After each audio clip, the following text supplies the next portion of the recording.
A história começa com um homem chamado Charles. Ele não tinha emprego nem dinheiro e o banco estava prestes a despejá-lo de sua própria casa. O amigo de Charles, Ricky, contou-lhe sobre um canteiro de obras, onde o próprio Ricky estava trabalhando. Quando Charles disse talvez, seu outro amigo, Clarence, interveio e disse: "Você não é algum tipo de príncipe que não precisa trabalhar e tudo. Simplesmente continua correndo bem." Então Charles começou a chamar Clarence de Clara Bebê. Clarence odiava este nome. Ele disse-lhe: "Não me chame assim." Mas Charles não parava. Clarence ficou zangado.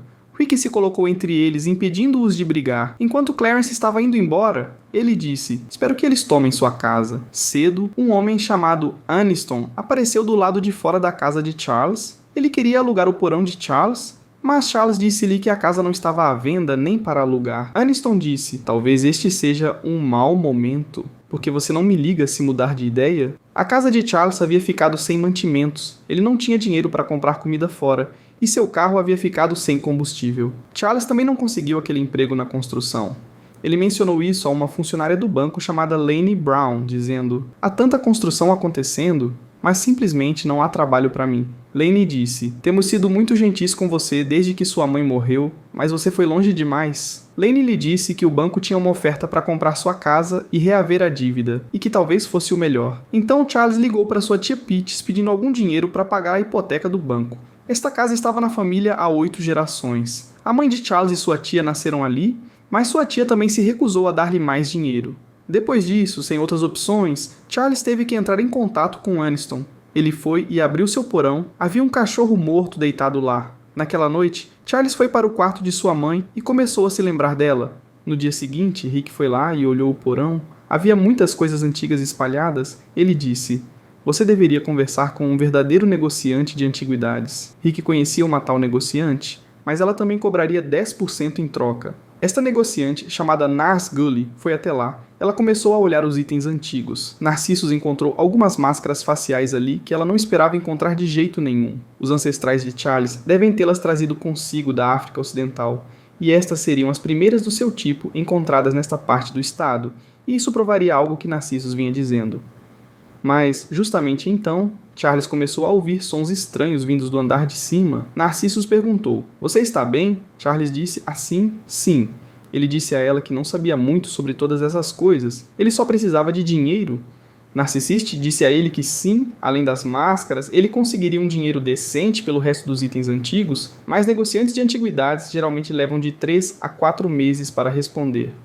Então, enquanto estava saindo, Narcissus disse a Charles para manter aquelas máscaras perto dele. Depois que todos saíram, Charles subiu para verificar o som que havia ouvido. Ele colocou o ouvido contra a porta de um quarto fechado, tentando ouvir o que estava lá dentro. Pouco tempo depois, Charles recebeu um retorno de Aniston. Aniston estava pronto para pagar a Charles $65.000 de aluguel por 65 dias. Charles não podia acreditar neste valor, mas essa era a oferta de Aniston. Ele daria $10.000 como depósito, $25.000 quando se mudasse, e a parcela final no final, tudo em dinheiro. Charles não podia contar a ninguém sobre este acordo. Depois disso, Ricky e sua namorada Bethany foram para a casa de Charles. Charles estava sentado no andar de baixo, conseguindo ouvir as vozes deles vindas do andar de cima. Ele se distraiu com esses sons. Charles pegou uma daquelas máscaras antigas e colocou-a em seu rosto. Pouco tempo depois, seus olhos se abriram e Bethany havia descido. Ela viu Charles nesta condição. Ela perguntou: "O que aconteceu, Charles? Por que você ainda está aqui?" Bethany conhecia Charles desde a infância. Ela sabia que depois que a mãe dele morreu, Charles teve que ficar ali para cuidar de seu tio Brent, que era mau. Mas ela estava confusa porque Charles ainda estava preso ali, mesmo depois que todos haviam falecido. Charles disse: "Depois de Brent, eu simplesmente fiquei preso." E no dia seguinte, algumas entregas chegaram para o porão de Charles. Aniston havia enviado essas coisas, ele também havia enviado dinheiro. Charles levou aquele dinheiro direto para o banco. Ele pagou e impediu o fechamento da hipoteca. Ele encheu o carro com combustível, ele trouxe suprimentos para casa. Então Aniston chegou. Charles o buscou na estação de trem. Aniston iria passar os 65 dias seguintes no porão de Charles. Charles não tinha ideia de por que ele estava fazendo isso. Os dois beberam whisky juntos. Aniston perguntou sobre Charles. Charles disse: "Você sabe meu nome. Você sabe onde eu moro. Isso é o suficiente." Charles disse-lhe que era o último que restava em sua família. Todos os outros haviam morrido. Ele perguntou a Aniston sobre o trabalho dele. Aniston não explicou o trabalho dele claramente. Ele explicou de uma forma muito complicada como: "Você sabe que há diamantes debaixo da casa de outra pessoa e só você sabe que esses diamantes estão lá. E é aí que eu entro. Eu localizo a riqueza e adquiro a propriedade que a contém, pelo que recebo um estipêndio. Depois disso, Aniston deu a Charles $25.000 e Charles voltou para o andar de cima. Mas no dia seguinte, quando ele desceu, ficou chocado com o que viu. Aniston havia construído uma cela de prisão no porão. Ele disse que ficaria trancado nesta cela pelos próximos 65 dias. Durante este tempo vou precisar que você me traga minhas refeições. Charles achou isso extremamente estranho. Aniston explicou que, ao longo da história, houve muitas pessoas que se isolaram do mundo. Mas Charles disse-lhe para sair dali porque se alguém visse um homem branco trancado em uma cela de prisão em seu porão, isso criaria sérios problemas para Charles. Aniston disse que estava ali por sua livre e espontânea vontade. Ele fez outro acordo. Se depois de 2 semanas Charles quisesse que ele fosse embora, ele iria. Mas se Charles o deixasse ficar, ele dobraria o pagamento final. Aniston não podia ir para algum hotel ou algo assim, porque muitas pessoas o conheciam. Ele não conseguiria ficar sozinho daquele jeito lá. Aniston deu a Charles a chave de sua jaula. Charles trancou o porão completamente. Ele cobriu suas janelas para que ninguém pudesse ver Aniston lá dentro. Naquela tarde, ele foi e lhe deu comida e itens essenciais. Aniston pediu a Charles seus livros. Ele trouxe muitos livros para ler. Aniston estava chamando esta experiência inteira de uma jornada espiritual. Mas naquela noite, Charles começou a ouvir sons estranhos. Ele viu alguém tentando subir suas escadas, 2 mãos estavam subindo, mas tudo era um sonho. No dia seguinte, Charles foi e procurou por Aniston na internet. Ele deu de cara com Rick do lado de fora da biblioteca. Rick disse que Clarence o tinha visto na estação de trem. Charles disse que sim, ele estava pensando em deixar esta cidade, então Rick convidou Charles para uma festa na casa de Clarence em alguns dias. Depois disso, Charles foi e perguntou a Aniston: "Ninguém vai se perguntar sobre você?" Aniston disse: "Todos nós desaparecemos. Às vezes, Charles, às vezes ficamos ocupados com o trabalho. Às vezes algo acontece, um dia você simplesmente não volta, e as pessoas ficam preocupadas no começo. Elas ligam para a polícia. Algumas pessoas são tão próximas de seus entes queridos que morrem sem eles. Mas a maioria de nós não. A maioria de nós se adapta." Então Charles perguntou: "O que leva um homem a se trancar gastando tanto dinheiro?" Aniston disse: "O dinheiro deixou de ser interessante para mim há muito tempo, e espero sinceramente que você esteja gostando de gastar meu dinheiro, Charles." Então Charles trouxe aquelas máscaras ancestrais do andar de cima. Ele perguntou a Aniston sobre elas. Aniston as arranhou um pouco para lhe mostrar que eram feitas de ouro. Assim, no dia seguinte, Charles vestiu o velho terno de seu pai e levou as máscaras para Nas. Ele disse a ela que sua mãe sempre costumava dizer que a família deles nunca foi escravizada, o que Charles nunca acreditou na época. Mas hoje, vendo essas máscaras de ouro, ele finalmente acreditou. Charles colocou um acordo na frente de Narcissus. Eles poderiam se tornar parceiros, exibir todas essas coisas do porão para as pessoas enquanto viajavam em uma van e cobrar dinheiro para mostrá-las. Mas Narcissus não pensava dessa forma. Desta forma, Charles estaria transformando sua herança em mercadoria, algo em que Narcissus não o apoiaria. Então Charles saiu e foi a um clube. Ele encontrou uma garota lá, os dois foram juntos para o carro daquela garota. Mas assim que a garota saiu do carro, Charles começou a se sentir realmente estranho. Ele viu um cachorro na frente dele. No momento seguinte, o cachorro desapareceu. Charles viu alguém atrás dele por uma fração de segundo. Charles começou a entrar em pânico. Ele não conseguia respirar dentro do carro. Ele saiu do carro e foi direto para Aniston, que disse: "Você se esqueceu de me dar minha comida hoje. Eu não te pago por isso." Mas Charles perguntou: "Diga-me por que você está aqui." Ele disse: "Eu sei que você é algum tipo de criminoso. É por isso que você está aqui?" Aniston disse que sim, mas ninguém estava procurando por ele. Ele estava aqui por sua livre e espontânea vontade.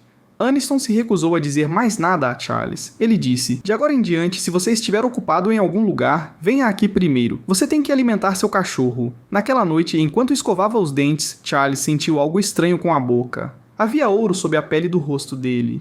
Ele ouviu um som vindo de fora. Uma figura misteriosa estava parada atrás de Charles. No dia seguinte, Aniston pediu a Charles que trouxesse uma luz. A anterior havia queimado mais cedo. Então, Charles foi até seus amigos. Ele lhes disse que o gerente do banco havia contado a todos que ele havia pegado o dinheiro da gaveta, o que Charles havia pegado. E foi por isso que Charles não conseguiu um emprego naquele canteiro de obras. Charles disse: "Até agora, eu pensava que era uma boa pessoa com má sorte, mas isso não é verdade, é? Então, Clarence se ofereceu para ajudar Charles com a hipoteca, mas enquanto Charles estava saindo, ele pediu desculpas a Clarence. Ele disse: "Eu estava com ciúmes de você." No caminho para casa dali, Charles apagou dos faróis do carro. Ele fechou os olhos e tirou as mãos do volante, mas ao fazer isso, Seu carro atingiu um cervo parado na estrada. O cervo morreu na hora. Charles sentou-se ao lado dele e começou a chorar. Ele voltou para Aniston e disse-lhe para sair. Eu não quero você aqui. Então Aniston contou-lhe que o verdadeiro motivo de ter vindo para cá. O primeiro emprego de contabilidade de Aniston foi em Tyrone, e para testar sua lealdade, seus empregadores lhe disseram para matar um homem.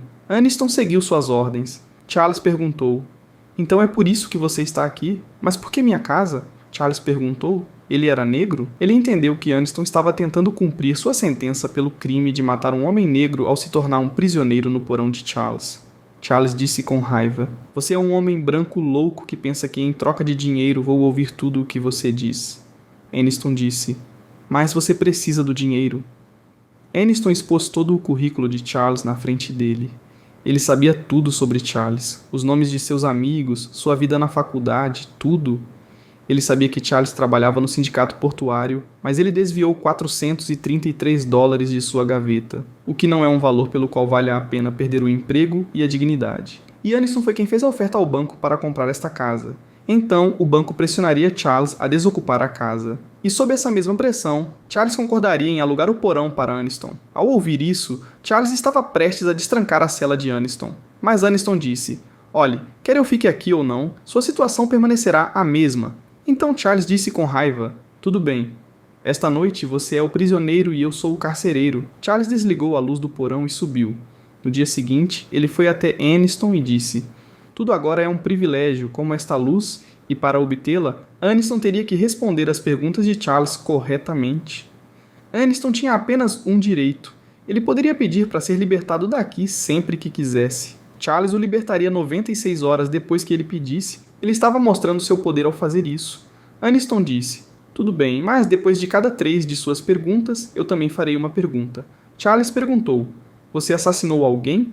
Aniston disse: Não, eu o matei, atirei nele, seguindo ordens de representantes do governo legal. Então Aniston fez a Charles a mesma pergunta. Ele disse que não. Charles saiu dali. Seu vizinho perguntou: Você está bem, Charles? Mas Charles não respondeu. No dia seguinte, ele foi encontrar Narcissus. Ele se desculpou com ela pela última vez. Narcissus disse que estava tudo bem. Eu só não gostei de você vendendo seus bens de família, mas tenho que agir como uma profissional. Vou conseguir um bom negócio para eles. Naquela noite, quando Charles foi ao seu porão, ele viu uma pessoa enorme na jaula em vez de Aniston, alguém que não cabia dentro da jaula. Charles se viu trancado na jaula, mas tudo isso era apenas um sonho. No dia seguinte, Charles cuspiu em um café e o deu a Aniston. Charles perguntou: Por que você escolheu minha casa? Aniston disse que havia múltiplos motivos e Charles não gostaria de nenhum deles. Ele começou a explicar como as pessoas brancas falam sobre pessoas negras como Charles em seus momentos secretos, e foi por isso que Aniston teve que ser aprisionado na casa de um homem negro. Ele escolheu Charles especificamente porque ele era solitário. Ninguém sentiria falta dele. Ele tinha um empréstimo tão grande sobre ele. Aniston chamou Charles de o fracasso perfeito de sua raça. Ao ouvir isso, Charles ficou com raiva, desligou a luz de Aniston por 4 dias e saiu. Depois disso, Narcissus veio vê-lo. Ela tinha uma proposta muito boa para Charles. Ela perguntou: Você estaria aberto a patrocinar um museu afro-americano? Narcissus queria exibir os artefatos de Charles, os artefatos de sua própria loja neste museu. Para resolver o problema de dinheiro de Charles, ela estava disposta a cobrar a entrada. Desta forma, os artefatos ficariam com Charles, e ele também poderia ganhar dinheiro. Então, Charles, brincando, começou a contar a Narcissus os nomes que havia dado a essas máscaras. Durante todas essas conversas, os dois se aproximaram, mas Narcissus começou a ouvir alguém gritando. Charles disse: É uma raposa ou algo assim, mas era Aniston. Charles mandou Narcissus embora dali. Quando ele foi ao porão no dia seguinte, Aniston disse: Obrigado, Charles. Meu tempo aqui começou. Na verdade, as pessoas que Aniston havia matado vinham até ele na escuridão. Aniston não havia tirado apenas uma vida, ele havia tirado muitas. Ele até colocou um bebê de 9 meses na frente de um cachorro sob as ordens de alguém. Aniston havia ganhado muito bom dinheiro com este trabalho, mas Aniston disse que também havia salvo milhares de vidas. Eu sou apenas uma ferramenta. Estas coisas teriam acontecido mesmo sem mim. Charles não conseguia entender nada do que Aniston estava dizendo. Aniston disse que Charles também havia começado a gostar de causar dor nas pessoas. Aniston pediu a Charles para não trancá-lo na escuridão novamente, mas Charles desligou a luz. Ele saiu e foi para a festa de Clarence. Seu amigo Rick havia pedido a namorada em casamento. Assim, mesmo sentado na festa, Charles começou a ver aquele mesmo cachorro. Charles correu de volta para sua casa. Dentro de sua própria casa, parecia que havia alguém lá. A televisão de Charles estava ligada, ele estava vendo as mortes das pessoas na televisão. Charles tocou na televisão e sangue veio em suas mãos. Ele viu o cachorro comendo aquele cervo. Charles foi e se escondeu debaixo de sua cama. Lá ele começou a ver seu tio morto.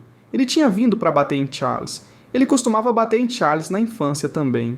Charles fugiu e foi para o oceano. Enquanto estava se afogando, ele viu uma mulher à distância que era provavelmente sua mãe. Charles voltou em direção à sua casa. No caminho, ele olhou para a casa de sua vizinha. No dia seguinte, Charles fez uma torta e a levou para sua vizinha. Sua mãe costumava fazer essa torta. A vizinha de Charles estava doente há muito tempo, mas ninguém a visitava há 3 anos. Charles foi o primeiro. Dali, Charles foi para um quarto em sua casa onde seu tio também havia ficado doente. Charles começou a chorar ao vê-lo. Charles sentiu a mão de sua mãe em seu ombro. Tudo isso eram apenas alucinações de Charles. Charles foi até o porão para Aniston. Aniston estava em um estado muito sujo. Ele atacou Charles. Charles disse: "Nós dois vamos morrer aqui embaixo." Charles perguntou: "Diga-me quem você é. O que acontece com você no escuro?" Ele perguntou se Aniston Bennett era seu verdadeiro nome de nascimento. O nome de nascimento de Aniston era Tamal Nus. Ele não conhecia seus pais. Sua mãe, Maria Nus, era uma mulher grega solteira. O nome de seu pai era Tamal. Sua nacionalidade era turca. Mas Aniston nunca conheceu seu pai e sua mãe morreu ao dar à luz a ele. Aniston tirou suas lentes de contato azuis aqui. Quando ele cresceu, ele deu a si mesmo um nome. Ele deu a si mesmo o nome Bennett de uma poderosa família britânica. Charles disse: "Então você poderia ser qualquer coisa. Quem sabe? Talvez seu pai não fosse turco, mas indiano ou como nós?" Ao que Aniston disse: "Não, eu sou branco como um sol." Então Charles deu um banho em Aniston. Ele lhe deu comida. Charles lhe deu uma nova luz para ler. Ele lhe deu um novo livro da coleção de Aniston. Charles finalmente fez sua confissão aqui. "Eu matei um homem, eu deixei meu tio morrer. Na verdade, após a morte de sua mãe, Charles foi deixado sozinho com seu tio, cuidando do homem que ele odiou sua vida inteira. Então ele parou de responder quando ele ligava. Logo suas ligações se transformaram em gritos. Charles esperou que esses gritos parassem, o que significa que ele morresse. E foi por isso que Charles ficou preso nesta casa. Assim, no dia seguinte, quando Charles voltou ao porão, Aniston havia morrido. Através de uma carta, ele disse a Charles: "Eu sei que você tem muitas perguntas sobre nós dois, mas tenho que levar as respostas comigo." Aniston queria morrer há muito tempo, mas ele tinha respostas que precisava encontrar primeiro, e ele encontrou essas respostas quando Charles começou a deixá-lo na escuridão. Aniston havia deixado cartas para seus sócios de negócios e sua família, pedindo a Charles para enviá-las, mas Charles as queimou. Aniston havia deixado uma pílula vermelha para Charles que poderia lhe dar uma morte rápida e indolor se ele precisasse, mas Charles continuou sua vida. Ele transformou sua casa em um museu. Ele próprio começou a viver na jaula no porão lendo livros.